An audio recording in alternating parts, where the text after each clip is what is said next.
নমস্কার বন্ধুরা, আমি মিঠুন। আজ আমি জবা গাছের কিভাবে পরিচর্যা করা হয় তা আপনাদের সাথে শেয়ার করলাম। মার্চ মাসের প্রথম সপ্তাহে জবা গাছগুলি রিপোর্ট করে প্রুনিং করে দিয়েছিলাম। এখন গাছগুলিতে প্রচুর নতুন ডাল বের হয়েছে।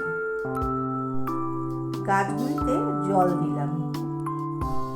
রোগ পোকা গরমকালে একটু বেশি হয়, তাই নিয়ম করে কীটনাশক ও ছত্রাকনাশক দিতে হয়।